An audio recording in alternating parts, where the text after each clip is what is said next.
they're kind of a carbon copy nearly of each other, with the exception that Kurt probably had more to his character development. And he had sort of more, he was kind of broader in his ability to be able to adapt the stuff that was thrown at him. But I think we probably have to mention here as well, a lot of his improvement as well was down to the people he was paired up with and his dance partners.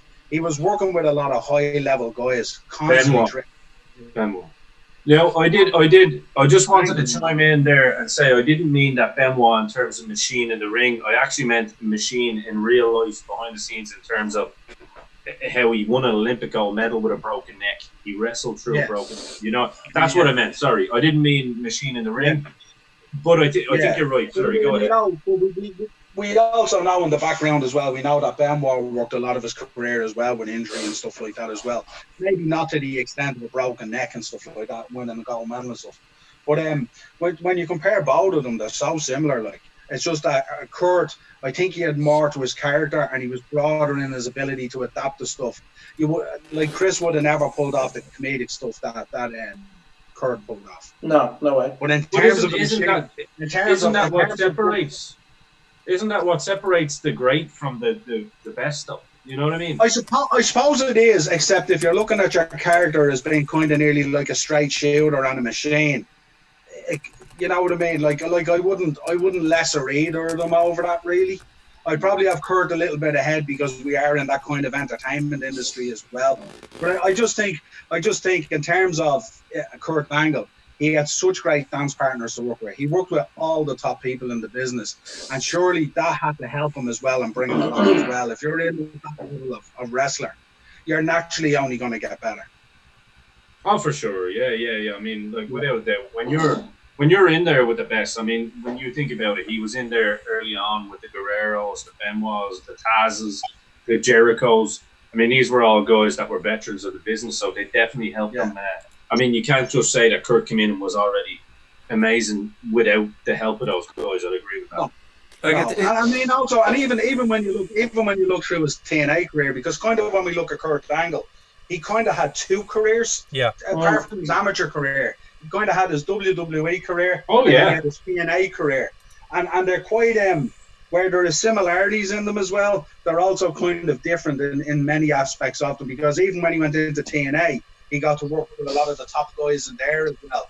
And like, you can't underestimate what he did for the likes of Joe and AJ and guys like that and all, you know, once he went into TNA. I would say here, Niall, and just to, sorry for putting across you there, but TNA is obviously, you know, it's my thing, like it's close near and there, and I'm always going to fight it, you know. I would say his career in TNA was better than his WWE career. And the reason why I said it is it rounded him out more as a performer. Like, we got it's sad. It's like Sting. Some of Sting's best years were in TNA. It's like, you know, what we see with AJ. Some of his best years were in TNA when people didn't, you know, you have to go back and look for them. But like, the intensity, well, it depends what you're looking for, right? I love the sexy Kurt stuff. I love the milk trucks, or, you know, his feud with Triple H and Stephanie was great, but. I think in some aspects you're right there, Darragh, because of his TNA career. He probably had a lot more background stuff going on at the time as well that was difficult for him in terms of his private life. Yeah. And to still be able to show up and perform at that level, you know, like to be going there and have those matches with Joe and AJ and Christian and Sting and all those guys, with all that stuff that was going on, and Jeff Jarrett, and like, you know, to be able to stay so professional with everything else that was going on there as well. Like, that's probably like, we'll probably get to that later anyway. Like, exactly. Just with the exception of one or two things in TNA when he was there, you know, that was more just the situation rather than him. Everything he touched kind of turned to gold. You know, as I said, he was working with Joe. Joe was already a huge name from the Indies, but he like legitimized Joe in one of the most vicious feuds ever. You know, like that even the start of it where he comes in and he headbutts him and busts him open. That was like one of my favorite. Unreal. That's one of my favorite moments in wrestling, guys, because I actually remember watching that, and when I saw the nut, like, it was just you felt the aggression, you felt the energy from that. I'd agree. I'd agree. Everything that Angle did in TNA was believable at this point. That's very. even the comedic stuff he did, he even made that kind of believable. Yeah, I would agree. I would agree. Kind of way, like, yeah. You know, like it's no matter what he touched, he kind of made it believable, which is you know, a fantastic thing on his career. It's like four sides to Angle, right? So think about it this way, right? So he's got his amateur career and his professional career, yeah. And then you've got Kurt with hair, who's the nerd and the funny guy because he looks stupid, and then Kurt with baldy. It's because, and I don't mean he looks stupid, but he made himself look stupid. You know what I mean? He played on that kind of, you know, real annoying geeky head. That's the way he came across. Yeah. He did that. It wasn't like if we saw Kurt walking down the street with that hairdo, you wouldn't go, he looks like an idiot. No, you'd walk the other side hoping that he would break your neck. But the way he came across with that was brilliant, because when he came out then with that shaven head, even Team Angle, and he had the two boys with him, was just like, you went, oh my god, this man's scary. I think the thing we say about him is, like, even when they flung stupid stuff at him to try and get over, you never thought it was outside of the main event. The stuff with Austin felt main event, even if it wasn't. He made it feel main event. He made it feel that stuff that he was doing on the scooter with Undertaker and all that kind of stuff. He made that feel like it was the main event for his section, if you like. But even still, lads, right? To go back to the very beginning, that match with Taz, which was the opening match of the Rumble, I think. Yeah, it was. Right, that felt huge. That felt huge, and it had no reason to. It had absolutely no reason to. But like, there you go. Anything he showed up is like his end. For example, WrestleMania 2000. He walked in as the Euro Continental Champion, lost both belts to Benoit and Jericho. Like, the way he sold that, he's like, oh, I was never pinned. I'm still the champion. You know, he was. He actually made the European title mean something because he was upset about losing it. You know, he kind of reminds me, guys. I think Kurt Angle, especially in that period, now that you're talking about Darragh, very much so, he reminds me of someone that would have been in the Bobby the Brain Heenan family. You know, he would have fit right in there. Exactly. Always had an excuse. Always very much Mr. Perfect, Rick Rude kind of thing. You know, always an excuse. I didn't lose the proper way, but was still over because of that. Because they were able to. Because it made you go, oh, did he? Did he actually do that? You know what I mean? They made you had the ability to make you second guess yourself, I guess. Yeah. But you know the funny thing about it as well, because of his work rate and his ethics and all and stuff like that, he would have fitted into the Heart Foundation as well. Yeah, because he was such a good worker. He's the ultimate. He's a guy that you would literally pay big money to just because he can fit anywhere. Yeah, and like he did, still be a star. He did. You know, like as I said, when he went to TNA, TNA was just starting to take off. It was just starting to be that kind of. Actually, at the time, people were like, "Oh, this is going to be, you know, a competitor to WWE," which was ridiculous, but that was the belief because everyone was so hungry for it. He made it feel mainstream. He made it feel way bigger than it was. You know, I know Christian Cage was there. There's someone else actually who had his best work in TNA. For very much the same reason. But when he got there, he was able to take this upstart, indorific promotion and push it to the next level. And when he started, like, I'll never forget that match he had with AJ Styles in Dublin. The hour match that he had, I think it was 2009, 2008. That was unbelievable. That tore the house down. Like, I don't know if you guys were there, but that was one of the best matches I've ever seen in my life. You were at it, we were there, Noel, weren't we? Yeah, we were there. And that was unbelievable. In the hour, and the two of them just absolutely went in and killed the place. I'd say that, yeah. I mean, when you look... Yeah.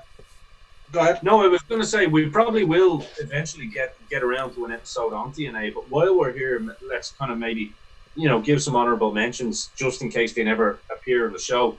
Darragh, you mentioned there that, you know, you thought Christian's work, whatever you want to call him, was the best in there. I would agree with that, 100%. Absolutely. I especially loved when they actually had the 10 pounds of gold as the title. Yeah. Personally, yeah, that was I always felt they should have kept that belt, but obviously politics. I mean, I would have loved to see Kurt holding that belt. You know what I mean? Oh yeah. Because to you, the TNA belt may have meant something, but to me, it was just another big gold fancy design. To be fair, he did have a really nice TNA belt. At the time, he did. Yeah, really It did, but I'm just saying it never felt like a world's title. Do you know what I mean? Whereas I think the legitimacy of the £10 to go was what kind of brought a lot of the outside world into that particular product. Yeah, exactly. But I think Christian Cage, Jeff Jarrett, I dare say, probably had his best work in TNA. I'd agree with that. Raven as well. Raven as well, because he was on the tail end of obviously a great run in WCW, having some great matches as well. So he did. So I mean, you're right. With TNA, you got to see a lot of people come out and break that that brass ring bullshit in their minds. I'm sure. You know what I mean? They were probably sick of the brass ring and all that crap. So it was a great opportunity for a lot of these guys. Who else? Is there some other honourable mentions we can mention that in TNA? Sean? Rhino? Yeah, I'd agree. I'd agree. Yeah. Rhino and Raven. Very good show. Rhino and Raven definitely had some of their best stuff there. Raven did his whole stuff with Friday James Mitchell and a few of the Punk and stuff like that. So that was great. Like it feels like Punk should have been in TNA more, didn't it? He was there. He was only there for like 3 or 4 months. That was it, and then he went out. One match, I think he had one televised match. And he was in a feud with Raven, but that was kind of most of that feud was done out in Ring of Honor. So it was just kind of like it was happening, but it wasn't happening in TNA. He was just kind of there. They kind of missed the boat on that one, didn't they? Yeah, 100%. But back to Kurt. I would agree. His stuff with Christian Cage, I mean, his TNA stuff. In fact, after this show, I'm actually going to go back and watch more of the TNA stuff, definitely, because, I mean, some of those matches, like, I believe there was a match, was it a Slammiversary he had it with Joe? No. He had a bunch of matches with Joe. Started all the way even from the tail. Genesis 06. Yeah. That's the one. Yeah, that's the one. The tail end 2005 into 2006.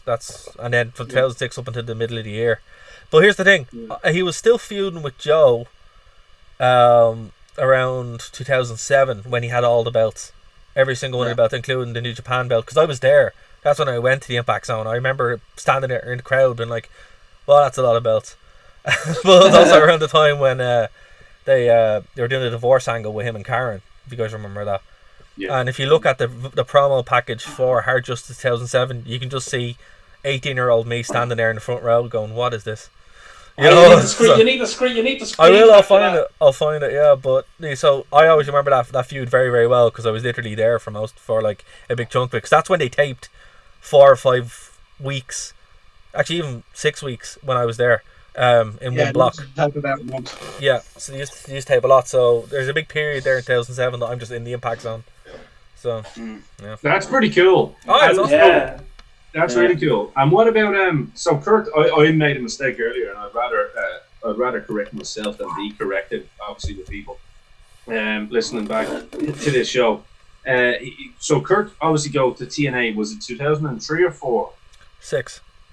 It was 2006, so I was correct. Yeah, I was correct. I heard you saying 2005, so I wasn't. I thought I'd made a boo-boo there. No. But that was when they were phasing out away from the X Division stuff into a more like 2005 was when you had what was it?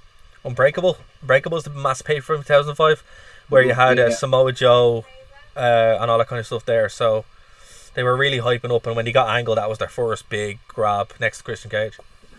It was a huge thing. I remember actually, I still proudly have that edition of Power Slam when Kurt Angle was officially signed. And when he showed up, it was just incredible. But why don't we? We should do an episode. Yeah, we should do an episode on TNA definitely after hearing about this. I mean, look. Oh yeah, that'd be great. Finally get to use all those TNA DVDs I have. I was stacking out that big of TNA DVDs, so yeah. Yeah, I'll probably be sending you stamp addressed envelopes there to borrow some, just so we can get do some research on that one. Because and I'd have a lot of fun doing so.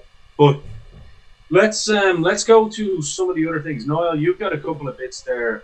That obviously Niall's always our Mike Tenay, our professor when it comes to the some of the matches and stuff like that.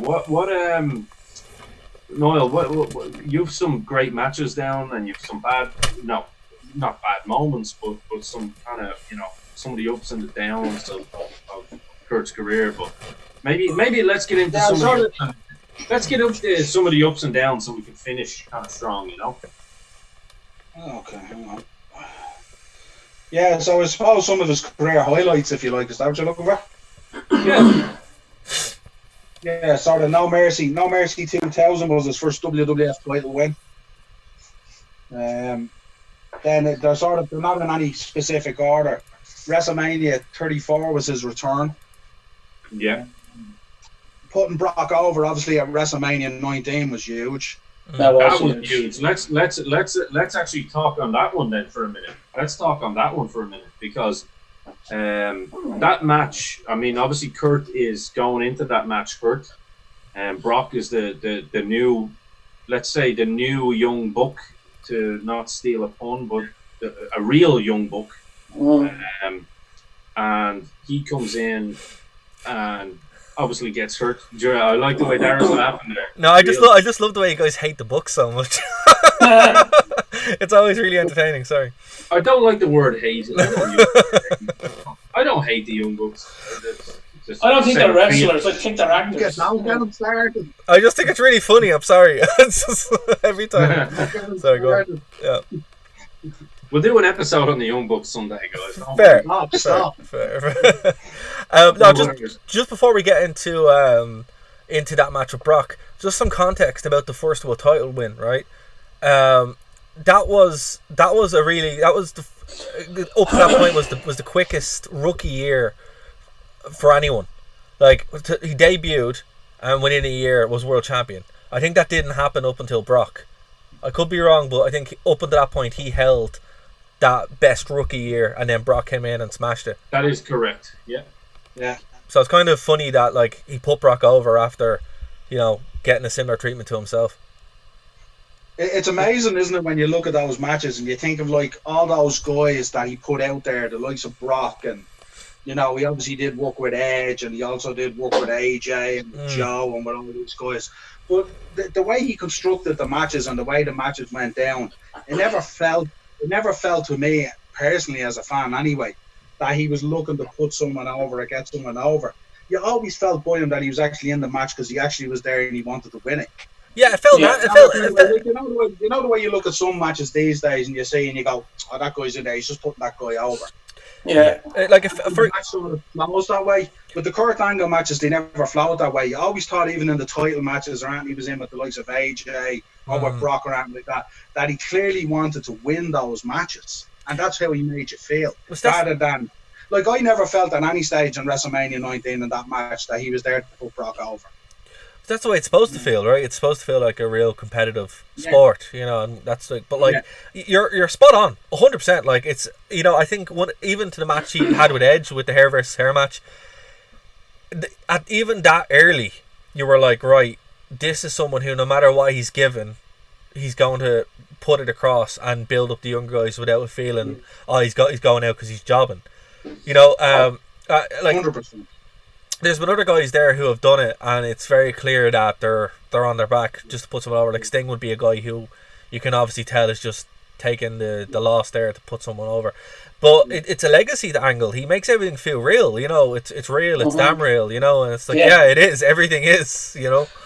So I'd say there's very few lads who came out of the ring after a match with him didn't feel like they'd been in a war and they'd earned every penny of what they did. Oh yeah, and that's also anyone who worked with him. Like, you're just, particularly when he started using the angle lock or the ankle lock. That for me was a big kind of change, I thought, for him, where I was like, okay, this is really something that kind of added that extra layer of aggression that he initially didn't have. Well, he started using it in 2002, late 2001, 2002, if I can remember correctly. And it was out of nowhere, because up to that point, as a fan, again, I was like, as a child as well, I was like, oh, that's Ken Shamrock's move. Why is he using Ken Shamrock's move? Right? And then you're like... Also... What? Sorry, what? I was going to say, why was it Ken Shamrock's move? And that, for me, that's why I associated with. So it kind of added that level of extra finesse. It was kind of like when The Rock started using the sharpshooter, the terrible sharpshooter that he does. It was around that time when they all start adding in those submission holds. But I think Angle's one was the best one because it stuck with him for years and it became almost synonymous as the Angle Slam. But it was a brilliant way for him as well to develop that whole facial emotion thing. Yeah. Because exactly. when you put that sort of lock on, his face was so fired up, the intensity, the sweat, the aggression, everything. The veins in the neck. And the singlet came off great. and everything, and he was just ready to go. You know, it was awesome. It really was. It was just, you could see it building and building. Like, it's amazing. We're looking at somebody who came in at the top of their game, but then learned to be a professional wrestler as it was happening. But in the best way possible. Like, he was always a wrestling machine, but adding these little tools, by the time he would get to 2006, 2007, 2008, the man was just ready to go. He was one of the best in the world. Absolutely. One of the greatest of all time, in my opinion. Easily, you know, if someone said to me that Kurt Angle was their favorite wrestler of all time or is in their top 3, no argument from me. You know, that match with Sean, I say that now, I'll put it up there. It's love that match. What a match. I love that What a match. match. That's outstanding WrestleMania match. For me, actually, that sums up what WrestleMania is, match quality, as far as like what you think of. Because you have Shawn Michaels there, come on, like, but then also he's working with Angle. That's what wrestling is. You asked the question earlier, why do we not like the Young Bucks? There's your answer. It's a super kick party, lads. It's a super kick party. Come on. They don't take that type of wrestling seriously, so that's why I don't take them seriously. That's fair. I'm gonna be. I was gonna have to be the heel then. Am I? Every time I bring up the Young Bucks. I'm the heel for saying it. Yeah, there you go. Yeah. Are you actually a fan of the Young Bucks? I like the Young Bucks. I think they're a good laugh, but it's pretty much because I like trolling people, so that's probably why. We have to mention Milko Mania, don't we? Oh man, yes. Oh, yeah. Like, you know, actually, I don't know if you guys played the games back in the day, but remember, like, Just Bring It, when that happened, you were playing the career mode, and you're like, oh, this is great. So just little things like that, you're like, I'm glad it was immortalized there, because it has not only the moment, but then also the video game nostalgia as well. It was fantastic time. And I thought then I had mentioned the 2 huge tap outs, of course. Hulk Hogan at King of the Ring. Yes, and that was a major one. Well, that was a major one for Hogan. For Hogan to actually, I mean, Hogan. I remember in 2002. That's when I was kind of breaking in actually, and I was watching it, and I remember being told by Paul Tracy, said, "Just watch everything that Kurt Angle does. Just watch everything that he does." And I remember actually studying him, and I think that was at a time when he was having a feud with Hogan. It was actually 2002. Yeah, and I remember, I just remember watching Kurt and kind of then really becoming a fan and appreciating the legitimacy of this guy. Because I don't think any of us, like we're saying, I don't think anyone appreciated the legitimacy of what Kurt had actually achieved or done. Here's the thing: until you actually get in and nearly break your neck yourself, and you're like, oh. There's one thing in this that I'm just trying. I don't want to be wrong here. There's one match that isn't on your list there now. Oh, it is actually. Sorry, it's number 2. I apologize, but that for me that would be a career highlight, and that's when it was a street fight at King of the Ring 2001 with Shane McMahon. That's the most extreme thing I saw. I saw as a child before I discovered Combat Zone Wrestling or something like that. Shane going through the glass and all that. Oh man, like that was just vicious. Where I never saw that before. Even watching ECW, because it looked real, and because it was. That was real class, and he was throwing him through it, and you're like, oh my god, he's killing Shane McMahon. And he didn't get him through it the first time. So he picks him up and throws him again. You know, so and shout out to Shane, because Shane was the one that told him to do it. He's a tough son of a bitch. But like that was kind of when you're like, right, Angle he's really not messing around. He's going to like really hurt him. So I think when he tapped out Hogan, I don't think Hogan had a choice, because he could have just shoot with it anyway. It would have broke his ankle, like legit, and you bought that. You know? But it was but it was the fact that Hogan actually looked at someone like Kurt. Because you know Hogan was always, well, maybe we do something else, brother. You know? And I think it was the fact that Hogan even looked at someone like this guy and went, this guy is the real deal. Yeah. You know what I mean? Yeah. You're getting it from probably the biggest star of all time. You're getting not only to lose, but to tap. You know, Hogan could have probably politicked for a clean finish. But see, the thing about it is, with Hogan politicking again, once the bell rang, you know, literally could have broke his ankle. So I think it was one of those things where it could have if he had went in for business for himself. Angle's like, no. But it's the same. It's the same thing with the Sheik and Hogan back in '84. Do you know what I mean? Exactly. It doesn't really matter. I think we're kind of just. It's more a fact that like it's Hogan actually appreciating such a young talent as well. Yeah, and sure we see it again in TNA. Where he didn't screw him over in TNA. He's one of the only people that Hogan didn't really hurt that much. If Shawn Michaels had decided to try and politic with Kurt Angle, that'd be a different story because he was still well within an age where he could have got really hurt. That's fair. One thing as well, the second tap out with Austin at Unforgiven, some background, right? Remember what happened in September 2001, 9/11. Mm-hmm. So the decision to put the belt on Angle there was kind of like the morale American thing, yeah. Yeah, like I was in Philadelphia 2001, in August. So I remember seeing the ads for Unforgiven. I actually have the WWF magazine from then, and then I came home and 9/11 happened. I was like, Jesus, good thing I wasn't there. But yeah, it was weird, to see that happen, and you're just like, the world changed, and Kurt Angle was the face of that. So fair play, Yeah,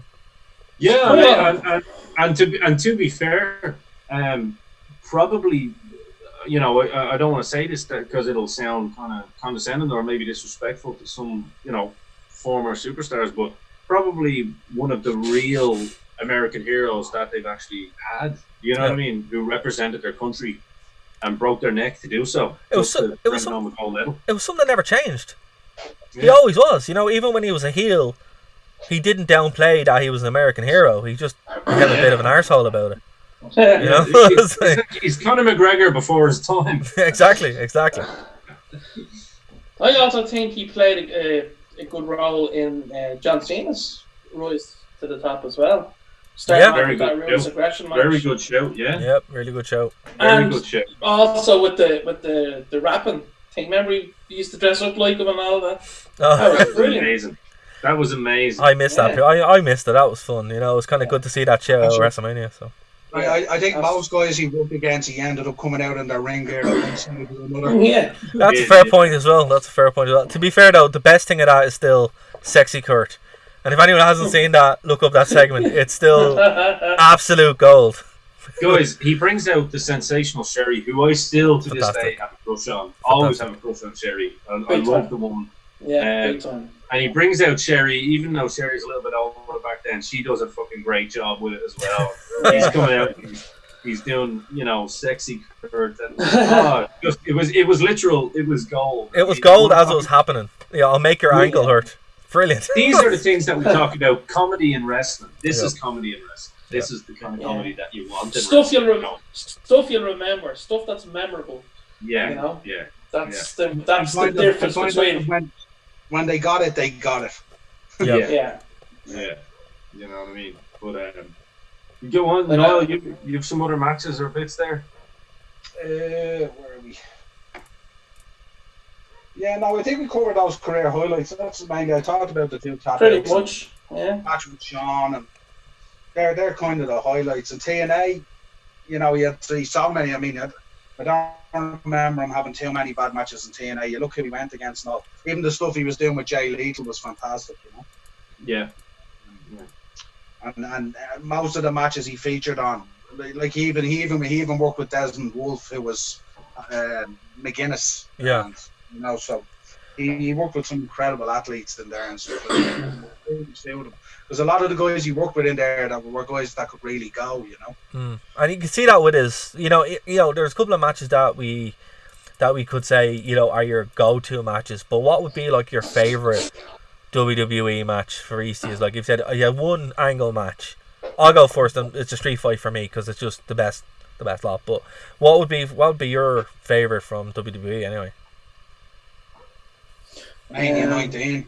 Yeah, the one with Brock, definitely. Mine would be purely from a storytelling point of view. Would be with Sean. Right.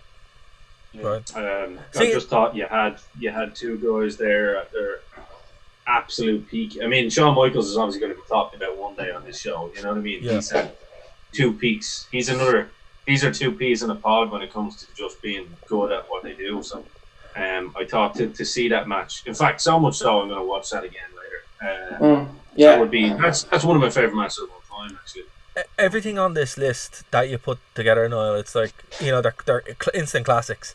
You know, the one there that I only watched much later on, and it's because that's when I was out really not watching wrestling as much as I was. I just kind of dipped my toes back in. Was Kurt Angle versus The Undertaker in No Way 2006. Good show. That was one that I missed, and I went back and I watched it. And I was like, damn, that match was good. It was so good. Yeah. You remember when was that the one where he's like avoiding Taker all night and Taker's following him on the bike? Remember that? Remember there was a show and it was he was meant to be wrestling obviously American Badass and he's just avoiding Undertaker like the plague. And no, I think Taker come back with the hat and stuff. Okay, point, the one you remember that back when he was the American Badass. And yeah, he was chasing Kurt through it, and Kurt's like trying to avoid him like. Yeah. That was around the time with the scooter and all. Yeah.